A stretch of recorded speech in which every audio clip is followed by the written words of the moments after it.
Hi everybody, my name is Patrick and I own MacDonald Timing. I also work for FloSports doing MeetPro support. If you found this channel through Flo, welcome. There's plenty of more timing related videos on my channel. You might want to consider being a subscriber. If you are a subscriber already, hi and welcome. This is going to be probably a little bit remedial for somebody that's been in the timing business for a while. I've never created a full kind of stack course on using MeetPro for cross country. So this is it. We're going to go over every single aspect of the program, getting in results and posting results and sources and all of that. So this would be a very useful video for somebody that's starting out or somebody that needs just a little bit of a refresher in a certain area. You'll be able to search for the various topics that we cover. Every zone is going to start with a little bit of an introduction, and then we should be able to cover with good depth everything that's in the help manual. Now, if you need further help than this, please feel free to reach out to support@directathletics.com. That is the best way to actually access, even me, including MeetPro in the subject line. That will come to me or whoever is working MeetPro support at that point in time, and we'll be able to hopefully expedite your solution. Also, please consider please always include the database file, the DAB file. You're going to see where we set this up in basically step 2. So the first thing is we are going to assume that you have downloaded the program. You've got your activation key in. You also want to make sure that it's allowed through the firewall and everything from there. So the first thing we're going to do is open up the program, and we are going to create a new database. A lot of new users think that they should modify the sample database. This is not what you want to do. We want to create a brand new database, and we want to make sure that we understand where they are saved. There are default settings that you can set up within MeetPro to save your databases to various locations. We want to make sure that it's also not a cloud storage based solution. So want to save it to maybe your documents folder. By natively, it's going to set up to documents in MeetPro within Windows. A little bit different in a Mac, but this is where we're going to keep everything. And if you do need to send it up to the cloud, you can save as after you've kind of gotten everything sorted out. But cloud storage systems and the way that the data can be refreshed, it's not exactly great for this particular solution. So we want to make sure it's on your computer in physical form. Okay, as we discussed, we are going to open a new file. When you open up MeetPro for the first time, there is a sample database. We do not want to mess around with that sample database. We want to go ahead and create a new file.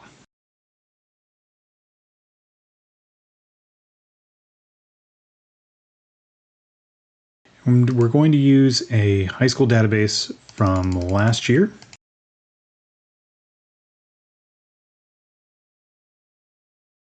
Set to where I am. And cross country, we're going to score it, and we are going to use divisions. So there's two things. First of all, this is actually not necessary for the meet that I'm actually doing, because the divisions are different distances. But it will overall make a lot more sense if we go per event. So we're going to have a high school section and a middle school section. So that is per event. Now, if we were going to maybe just have 2 races, but we were going to separate the small schools and the large schools, then we would go per team and athlete. But in this case, again, we're just going to go per event. So the next step is going to be a little bit counterintuitive. We are actually going to bring in our entry file before we set up the events. The reason why is that MeetPro will kindly set up the events for us from the entry file as long as that info is there. So we can save a little bit of time. Now we will still in the next step go over the events themselves and everything, but for this step, let's just go ahead and bring in our entries. Now we're good to go. So at this point, I actually don't normally make many changes. I'm just going to go straight into MileSplit and download the entries. You can see that I have all of my events from this month, but nothing else. It's just important to note that MeetPro databases are date locked to MileSplit, so you don't have access to everything when you log in. You only have access to the things that are in that month. This can be important if you were going to be doing some testing. We're going to import the entries and the divisions. Now, right now is a good time to talk about divisions. We talked about it really briefly when we did the setup for the event. Right now, after we bring in the entries, we might start to see divisions being kind of associated. And now is a really good time to make sure that those associations are correct. If they are not, and we need to bring in the entries again, we can go ahead and purge those out and purge the teams and athletes and entries, and then we're good to go. But right now is the time to make sure that the divisions are actually set the way we want them to. Okay, so we can see we have already the divisions in here. I don't necessarily need to, I don't really like the distance being on here.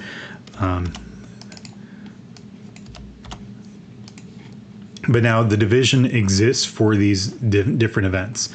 And believe it or not, we could actually go ahead and just time an event right now. There's no seeding of these events like there is in a track meet. Everybody is in the event, so we can pull up the names and we're good to go. Now we will do some different things here. Of course we're going to do a lot more than this, but in actuality, we are basically ready to actually have an event right now. Right now is actually the time for us to look into the events and make sure that they are set up the way that we want to. Also, right now is actually a great time to set up split points if we are using splits in this event. So the first thing I want to do, we're going to go ahead and set up some split points. And obviously we're not going to get data from these, but we are going to just show you how we go ahead and do it. And you can see all the different options that we have available to us as far as what we might need to or want to change. We could change it to a double duel. We can change the number of scorers and displacers. We can add a custom name, and then we can actually score by year or wave starts, which we're not going to talk about here. There's information in the manual about this, and these are kind of rare use case scenarios. If we were doing an NCAA event, then we want to have NCAA tie breaking. That's different from high school tie breaking. It's just a different idea, different system.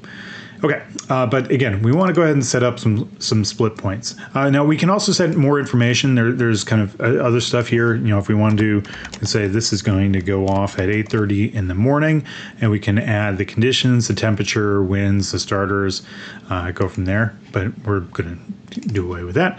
But we do want to use the split function, and we're just going to add some splits. So the first distance we're going to put in is 1 mile. You can name it a custom name.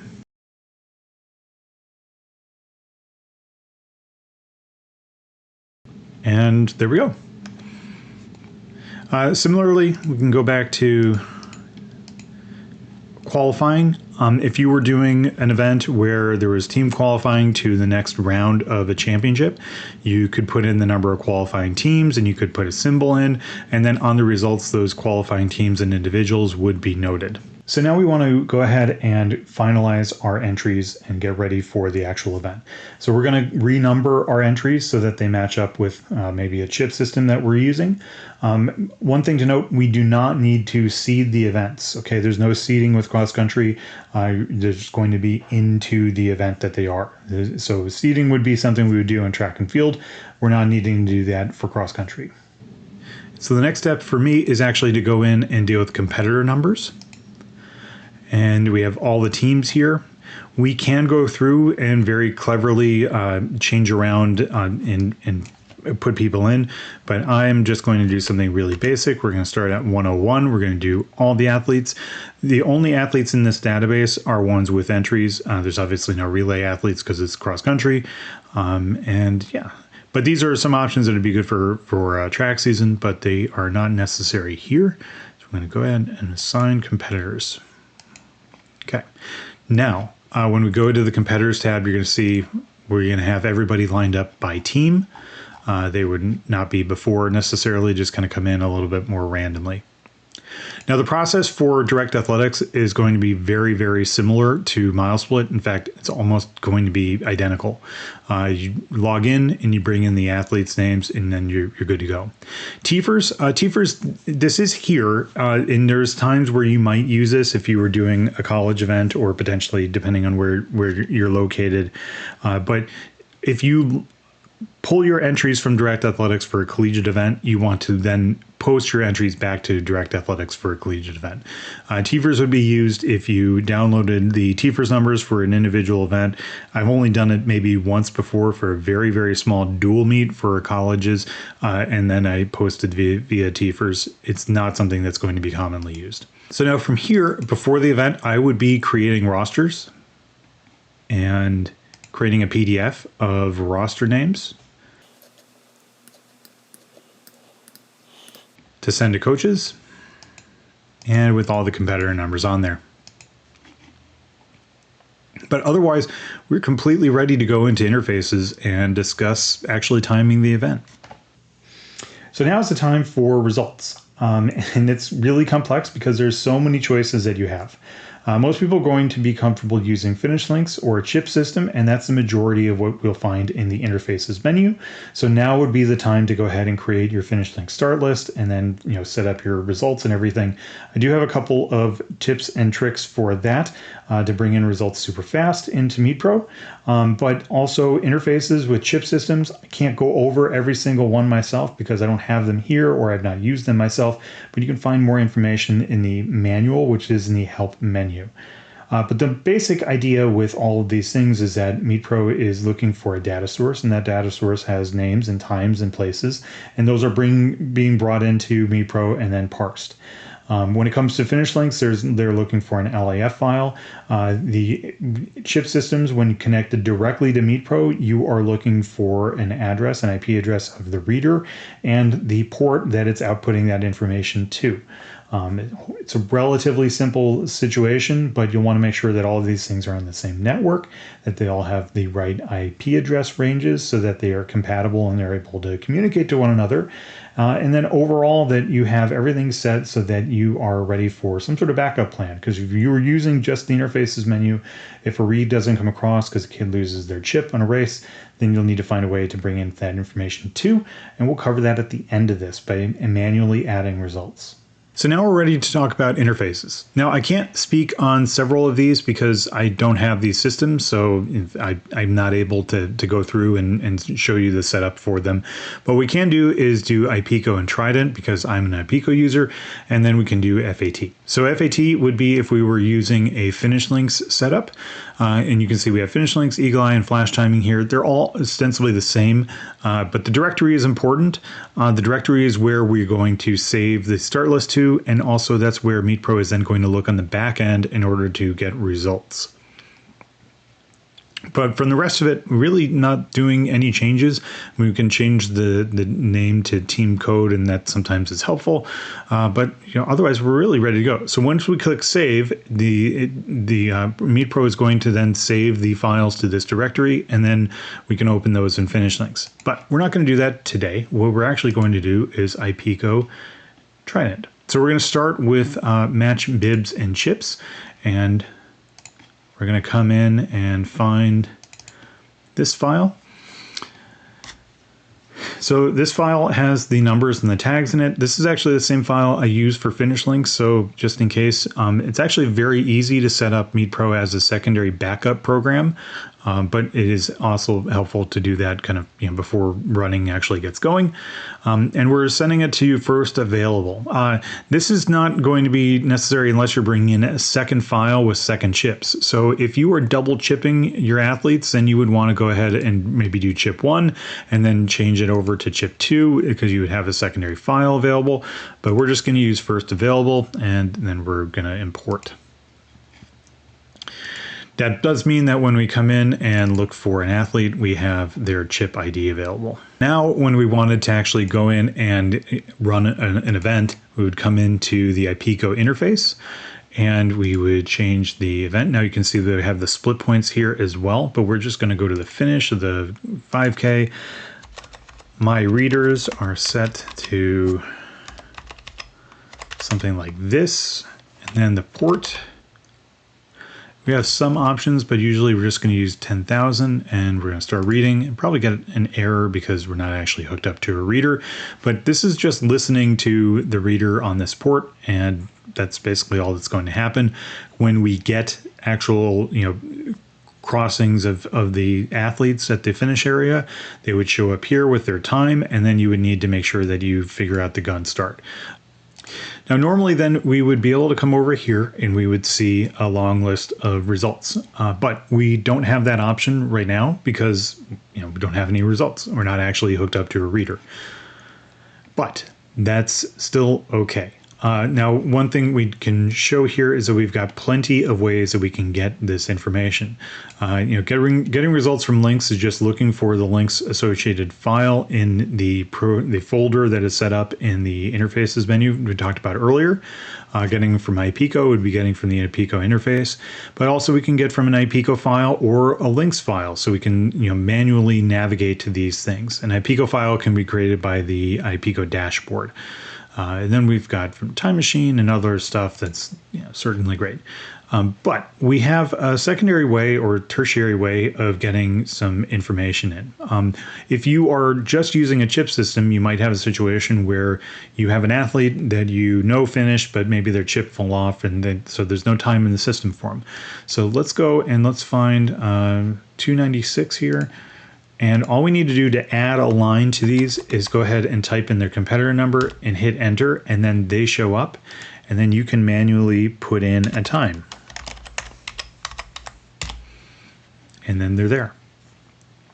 Sometimes it throws people off, but yeah, all you need to do is put in an actual mark or a competitor number.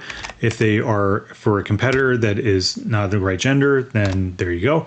MeetPro will not import from one gender to another. And so now we need to talk about live results. There's so many different ways that you can do live results within the program. The most basic way is just FTPing up to a web server or creation to publish to disk and then pushing that folder up to the web yourself. But the easiest way that was introduced in 2023 is using MileSplit Live. MileSplit Live is available for MileSplit and Direct Athletics users at no cost. All you needed to make sure is that the event is actually created on MileSplit or Direct Athletics.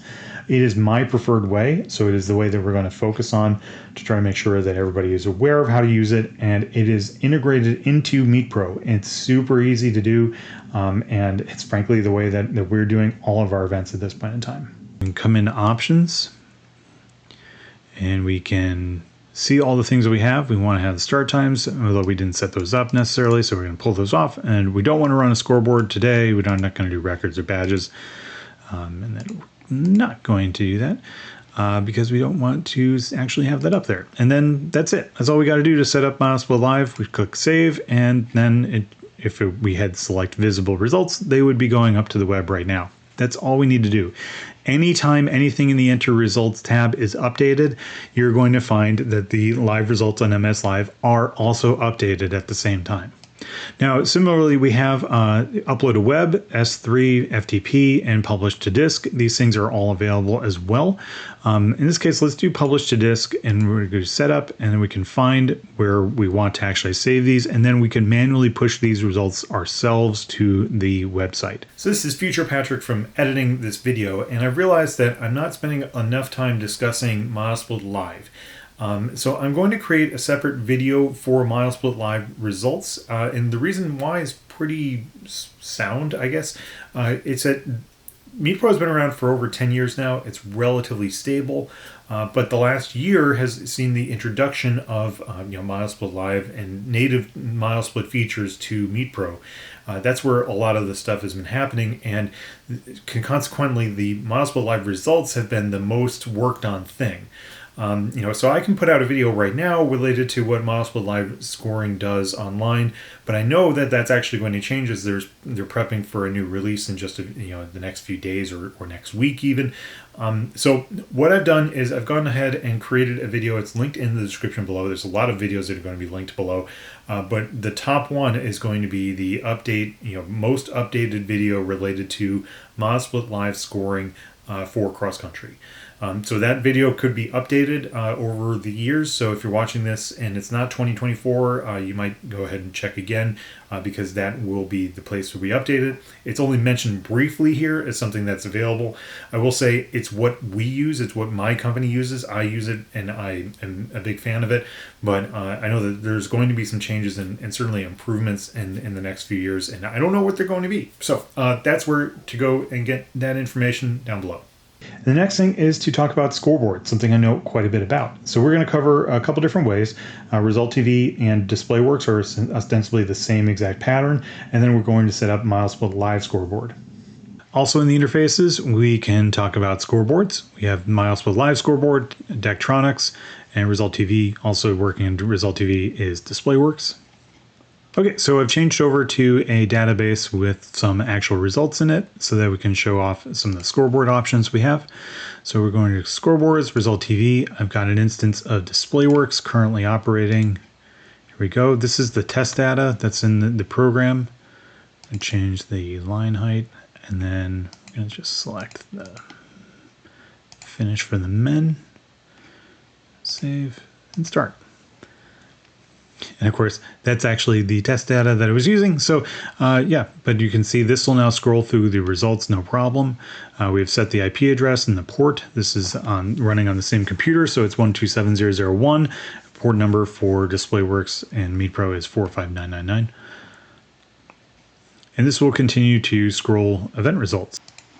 Okay, and to get MileSplit Live Scoreboard operational, we're going to go to Interfaces, Scoreboards, Result TV. It's the same process and protocol. Be mindful of the port, 53554. It's a high-tech port. And right now, we're just going to set it to loop back because we're on the same computer. But you would want to make sure that this is the IP address of the machine you're running the display on. And start listening, and then we'll start high-tech results. Then we'll come over here, and again, the port matters. The delay doesn't matter a whole lot. The number of lines we can choose. We want to select just the team scores. It's operational right now, so we'll start. There we go. I had selected high-tech results. That's not what we want. We want this, and so now we are good to go. So now we are into finish links and we need to connect these two up. So we're in the database tab and we are going to navigate to the input directory that we set up. Okay, I found it. And then we are going to change to the output directory as well. And then we're also going to change it to the event directory.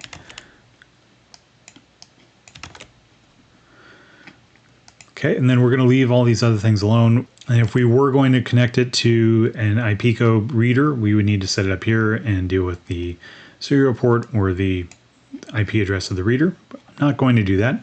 One thing that we would like to do is go ahead and set up our hidden settings with a couple of little things.